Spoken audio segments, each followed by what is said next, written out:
שם שלי רוזי אבוקסיס. הרבה שנים אמרנו בשנה הבאה בירושלים הבנויה. עכשיו אנחנו בארץ ישראל. מי ביקש מהם להגיע לארץ? בגללם אין מספיק אוכל, אין מספיק עבודה. אתה מדבר עליי?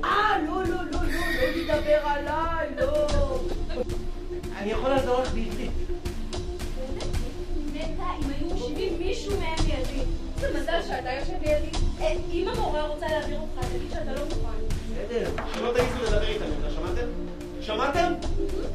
לא, בשביל אנשים כמו אמרת, יהיה טוב בארץ ישראל. לעזור לנו הרבה. מזל שהוא לא יושב לידי. עוד הייתי נדבק במחלות שלו. הרסו לנו את החיים, הרסו. תלכו לעזאזל. זה מה קוראים אותו אנטישמיות. זה מה עושים גויים ליהודים שם. זה לא מה עושים יהודים ליהודים בארץ ישראל. יותר טוב בצרפת. שם הרבה חברים, יש כבוד, בוא אנחנו... אלוהים שלי, אני רציתי לספר לך את החלום שלי. אני מבקשת שלא תצחק. בשבילך זה חלום קטן, בשבילי זה ענק. עוד יותר מענק. אבל את זה בחלום